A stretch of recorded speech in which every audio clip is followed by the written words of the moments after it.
6வது மலை முடிவு, 7வது மலை தொடக்கம். காலை 11:45. நம்ம 6வது மலையோடைய முடிவுக்கு வந்துட்டோம். 7வது மலையோட தொடக்கம். நம்ம இங்கே சொன்ன மாதிரி ஆண்டிசுனை நீரூற்று இது தான். ஸோ இங்கே வந்து பார்த்திங்கன்னா நிறைய பேர் குளிச்சுட்டு இருக்காங்க. என்ன ஒன்றுனா தண்ணி கொஞ்சம் தாங்க சரியில்லாத மாதிரி இருக்குது. நீங்கள் மேலே குளிக்கிற மாதிரி ஐடியாவில் வந்தால் கொஞ்சம் அதை அவாய்ட் பண்ணிக்கலாம். நான் தண்ணி பார்க்கவே ரொம்ப என்ன சொல்கிறது கலங்களாகவும் இருக்குது.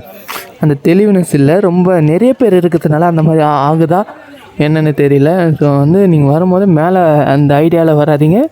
கீழே நம்மளுக்கு வந்து குளிக்கிற இடம் இருக்கு இல்லையா, இங்கேயே குளிச்சுட்டு வந்துட்டு நல்லது. ஏன்னா மேலே வந்து அந்தளவுக்கு தண்ணி நல்லா இல்லை.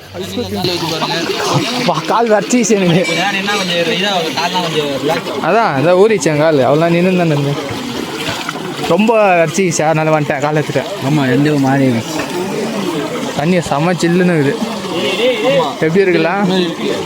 இல்லைன்னா வந்து தொட்டு பாருங்க. ஃப்ரிட்ஜில் இருக்கிற மாதிரிக்கா?